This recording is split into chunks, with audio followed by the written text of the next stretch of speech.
नमस्कार, अक्षर ज्योतिष पे आपका स्वागत है। मैं पिंकी अग्रवाल, ज्योतिष विशारद। इस चैनल पर हम सरल और रुचिकर ढंग से ज्योतिष का पठन पाठन कर रहे हैं। अभी पिछले वीडियो में हमने बुध ग्रह के बारे में पढ़ा। आज हम जानेंगे गुरु ग्रह के बारे में कि गुरु ग्रह से हमें कौन कौन से कारकत्व मिलते हैं या गुरु ग्रह का किन किन प्रोफेशंस पे, किन किन कामों पे और किन किन बॉडी पार्ट्स पे हमारे अधिकार है। ये हमें कौन सी बीमारियां दे सकता है, ये सब भी हम कवर करने की कोशिश करेंगे।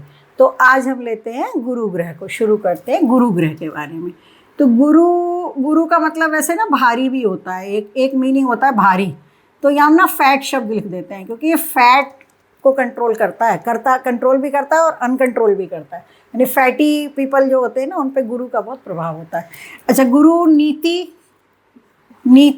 नीति होता है नियम, नीति नियम। उसके अलावा विद्या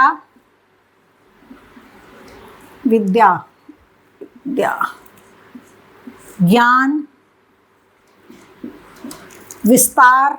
आकाश तत्व है ना, आकाश तत्व का मालिक है ये तो पैर अच्छा नहीं चल रहा। आकाश तत्व का मालिक है ये, तो इसलिए ये विस्तार का भी लॉर्ड है। इसी तरह से परोपकार, सारे सद्गुण गुरु की कृपा से आते हैं। सारे सद्गुण, तो सद्गुण भी लिख लेते हैं हम। इसके अलावा मैनेजमेंट, क्योंकि नीति नियम है ना, तो मैनेजमेंट।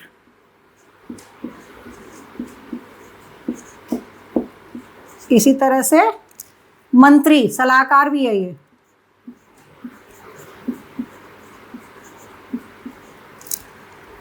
अब देखिए, पहले इतना एक्सप्लेन करते हैं। गुरु फैट तत्व को रिप्रेजेंट करता है, मोटापे को। अक्सर गुरुजी लोग जो होते हैं ना, वो जो एक उनका स्वरूप है लंबे गौरवर्ण के, और लेकिन पेट इनका मोटा होता है क्योंकि फैट को ये डिग्निफाई करते हैं। फैट के रिप्रेजेंटेटिव हैं। मतलब मोटापा जो है शरीर में हमारे, वो गुरु ग्रह की कृपा से होता है। ठीक है, गुरु ग्रह अगर हमारा मतलब राशि का लॉर्ड बन जाए अगर, तो बहुत ही ज़्यादा। यानी कि जो हमारी ये 4 राशियाँ हैं ना, पानी की 4 राशियाँ, 4, 8 और 12, ये जो 4 राशियाँ, कर्क राशि ये भी पानी की है, और वृश्चिक राशि भी पानी की है, और मीन राशि भी। कहीं इन 3 राशियों में से हमारी राशि हो, यानी इन 3 में कहीं भी गुरु बैठा, मतलब गुरु नहीं, चंद्रमा बैठा हो, तो मोटे हो सकते हैं। और इस राशि में बहुत ज़्यादा। क्यों? क्योंकि ये राशि ही गुरु की है, मीन राशि गुरु की है। जबकि धनु राशि में आप मोटे नहीं होंगे। क्यों? क्योंकि धनु राशि जो है ना, वो अग्नि तत्व की राशि है। हालांकि है राशि ये भी गुरु की ही, लेकिन ये अग्नि और आध्यात्म की राशि है, ज्ञान की राशि है। लेकिन मीन राशि तो पूरी तरह से पूरा फैट देने में नंबर 1 है ये। तो ये इसको यहाँ से याद कर सकते हैं, मीन राशि। वैसे तो ये तीनों ही राशियाँ पानी की राशियाँ, जल तत्व की अधिकता से फैटी होता है व्यक्ति। नीति और नियम, कायदे से बात करना, कायदे से उठना बैठना, इसीलिए मैनेजमेंट करने में ये काबिल होते हैं। मतलब किसी भी ब्रांच के मैनेजमेंट में, मैनेजिंग कमेटी में जो लोग चले जाते हैं, पॉलिसी मेकर जो होते हैं, इनके ऊपर गुरु का प्रभाव होता है। पॉलिसी मेकर होते हैं ना, सरकार के भी पास बहुत सारे पॉलिसी मेकर होते हैं। पॉलिसी का मतलब क्या होता है? नीति बनाना। तो कैसी सरकार की नीति होगी, सरकार कैसे काम करेगी, या कोई भी ऑफिस, कोई भी आप अगर संस्था खोलते हैं तो उसमें भी आपको पॉलिसी बनानी पड़ती है कि भाई हमारी पॉलिसी है, हमारा कानून हमारे यहाँ का ये है। तो ये कानून का भी लॉर्ड है गुरु प्लेनेट जो है ना, कानून का भी लॉर्ड है। कानून यानी कि लॉ, कानून यानी लॉ। तो गुरु ग्रह अगर अच्छा हो और अगर इसका संबंध सूर्य के साथ हो, तो हमने पहले भी बताया था कि जज बना देता है ये, है ना, नीति पॉलिसी मेकर बना देता है, नियम बनाने वाला बना देता है, पद प्रतिष्ठा देने में भी इसका रोल है। तो नीति नियम से आ गया। विद्या का कारक है। जैसे अब हमने आपको बुध में भी बताया कि बुध बुद्धि का लॉर्ड है। अब हम यहाँ बता रहे हैं कि गुरु ज्ञान का लॉर्ड है, विद्या का लॉर्ड है। तो बड़ा कन्फ्यूजन शुरू में होता था कि बुध को पकड़ें कि गुरु को पकड़ें, कि बच्चा पढ़ेगा कि नहीं पढ़ेगा। तो हमें ये समझ में आया कि अगर हमें एजुकेशन के लिए जाना है कि हम कितनी शिक्षा प्राप्त करेंगे, तो हमें गुरु ग्रह को देखना है, जुपिटर को देखना है, या कि हमें कितना ज्ञान हो पाएगा पुस्तकों को पढ़ने से जो ज्ञान होता है उसके लिए हम गुरु को देखेंगे। एजुकेशन लाइन में जाना है तो गुरु को देखेंगे, उसमें यहाँ पे भी टीचर आ जाएगा, अध्यापक आ जाएगा। बुध में भी आ गया था अध्यापक, लेकिन बुध में क्या है, बुध में समझ है, पढ़े हुए को ठीक तरह से अप्लाई कर पाना वो बुध का काम है, क्योंकि वो स्किल का भी लॉर्ड है। और गुरु ज्ञान का लॉर्ड है, शिक्षा का लॉर्ड है, एजुकेशन का लॉर्ड है। ये हमें उच्च शिक्षा दे सकता है, मतलब एक शिक्षा के लेवल पे बात करें तो। हालांकि ये तो हमने पहले ही बोल दिया कि नीति नियम का भी लॉर्ड है, ये नीति नियम इसको पसंद है। आकाश तत्व का लॉर्ड है, विस्तार पसंद है इसको। अब ये विस्तार पसंद है तो ये बहुत चीज़ों में फ़ायदेमंद भी है, लेकिन एक जगह बहुत खतरनाक है, ये कैंसर रोग के लिए। जो कैंसर रोग है ना हमारा, इसमें गुरु का रोल होता है। क्यों? क्योंकि हम जानते हैं कि कैंसर रोग में क्या होता है कि कोशिकाएं मल्टीप्लाई हो जाती हैं। कहते हैं ना कि भाई वो कैंसरस पोर्शन हमने निकाल दिया, लेकिन वो इतना सा जरा सा रह गया था, वो फिर से मल्टीप्लाई हो गया।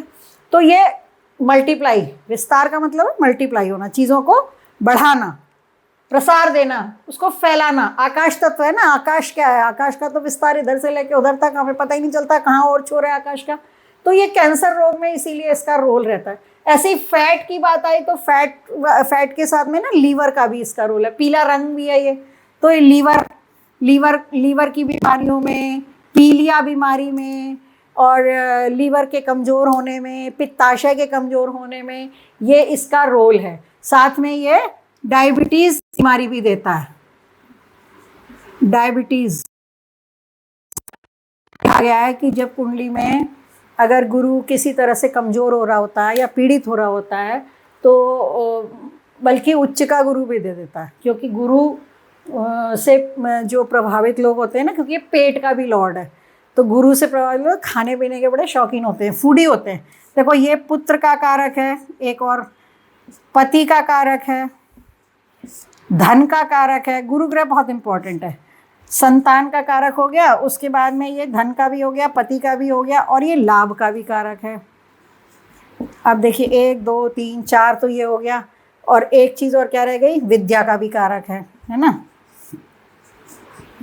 तो अब देखिए कि कितने सेकंड हाउस पे, पंचम भाव पे, सप्तम भाव पे, लाभ भाव पे, इन सब पे गुरु का कारकत्व है। गुरु, इसीलिए गुरु ग्रह को बहुत शुभ ग्रह माना जाता है कि गुरु ग्रह कुंडली में अगर पावरफुल है तो कहते हैं कि अब ये पति का कारक ना स्त्रियों की कुंडली में लगेगा, पुरुष की कुंडली में नहीं लगेगा, लेकिन ये बहुत विद्या देने में भी इसका रोल है।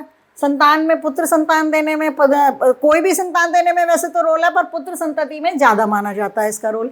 इसी तरह से पति के लिए जो स्त्रियों की कुंडलियाँ जब भी हम लोग देखते हैं, शादी के लिए बात आती है कि भी इनका शादी कब होगी, तो उसमें 7th हाउस उसके लॉर्ड के साथ साथ जुपिटर को, गुरु ग्रह को देखना बहुत ज़रूरी होता है कि गुरु की पोजीशन कैसी है, गुरु कब। अब आपने एक कहावत सुनी होगी कि 12 साल में तो घूरे के दिन भी बदलते हैं। ये जो कहावत है ये ज्योतिष से पूरी तरह रिलेटेड है। क्यों? क्योंकि गुरु ग्रह को पूरी हॉरोस्कोप का चक्कर लगाने में 12 साल लगते हैं, यानी कि एक एक राशि में गुरु एक एक साल रहता है। अभी तक हमने जो जो ग्रह पढ़े, सूर्य, चंद्र, मंगल, बुध, इन सब में सबसे स्लो है ये। मतलब ये 1 साल लेता है एक राशि को बदलने में, 1 साल से 13 महीने, 12 महीने से 13 महीने। तो 12 ही हमारी राशियां हैं, 12 ही हमारे भाव हैं। तो जिस स्थान पर हमारी कुंडली में, जैसे मैंने आपको बताया था कि मीन राशि में अगर हमारा गुरु हो या चंद्रमा हो तो हमारे ऊपर गुरु का प्रभाव आ गया। तो अगर मान लीजिए यहाँ या यहाँ या यहाँ कहीं भी हमारा गुरु बैठा है किसी भी राशि में एक में, तो 12 साल बाद ये वापस उसी राशि पे आएगा, मोटा मोटी मतलब लगभग 12 या 13 साल पे।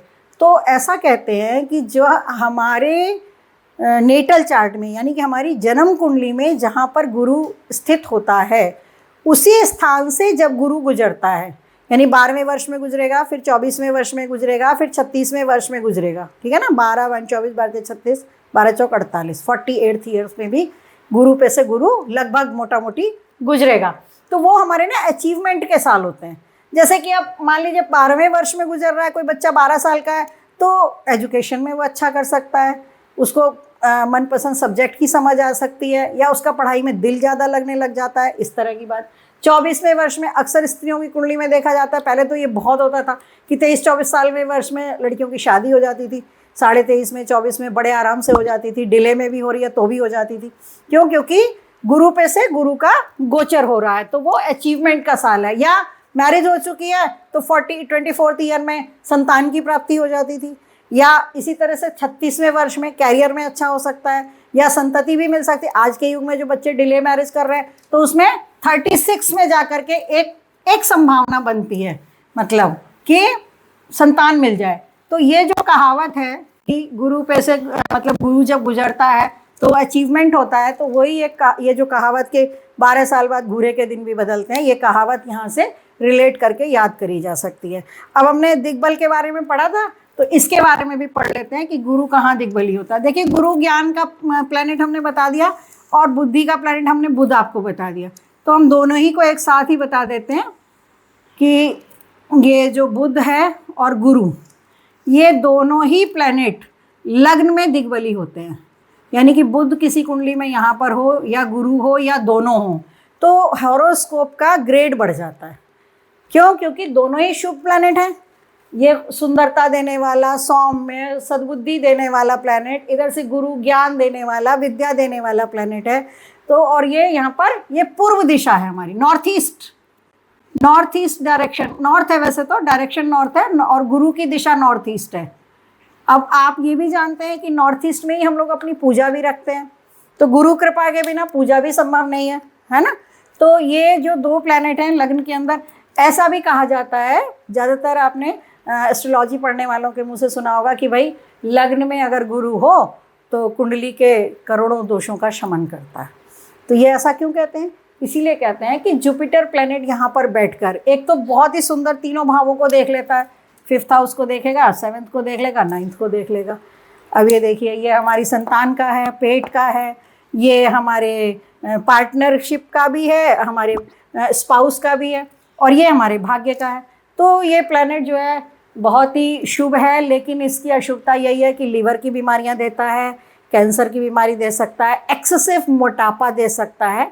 ये जुपिटर की नेगेटिविटी है। जुपिटर जब खराब होता है तो डायबिटीज़ जैसी बीमारी भी हमको दे सकता है। बाकी ये बहुत शुभ प्लैनेट है। सद्गुण सारे गुरु से आते हैं। धार्मिक प्लैनेट है, आध्यात्मिक प्लैनेट है।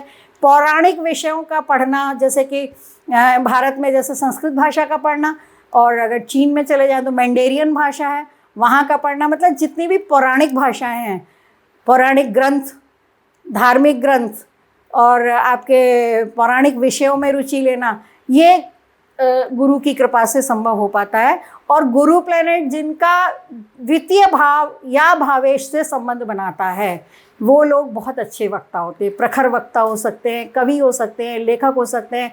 आप देखते होंगे आजकल तो डिबेट वगैरह टीवी चैनल पे बहुत आती है, कई बड़े प्रखर वक्ता होते हैं। तो वो उनसे किसी भी विषय पे आप बात करिए, बहुत ही सलीके से, सिस्टमैटिक, तार्किक ढंग से आपको बात को समझा देते। तो ऐसे जो लोग होते हैं उन पर गुरु की कृपा रहती है। कहीं ना कहीं ये टीचर, मोटिवेशनल स्पीकर और प्रवचनकर्ता, कथावाचक, ये सब गुरु के कारकत्व हैं। ठीक है, तो आध्यात्मिक प्लैनेट है ये, इसी की कृपा से लोग, इसका जब संबंध शनि के साथ बनता है तो प्योर आध्यात्म भी ये दे सकता है, संन्यास तक दे सकता है। ठीक है, तो गुरु ग्रह के बारे में आज हमने पढ़ा, और अगर इसके बारे में आप और जानना चाहते हैं तो कमेंट बॉक्स में आप लिख सकते हैं। और ये आज के लिए इतना ही करेंगे। सरल और रुचिकर ढंग से ज्योतिष पढ़ने के लिए जुड़े रहिए अक्षर ज्योतिष चैनल के साथ। जय हिंद, जय भारत।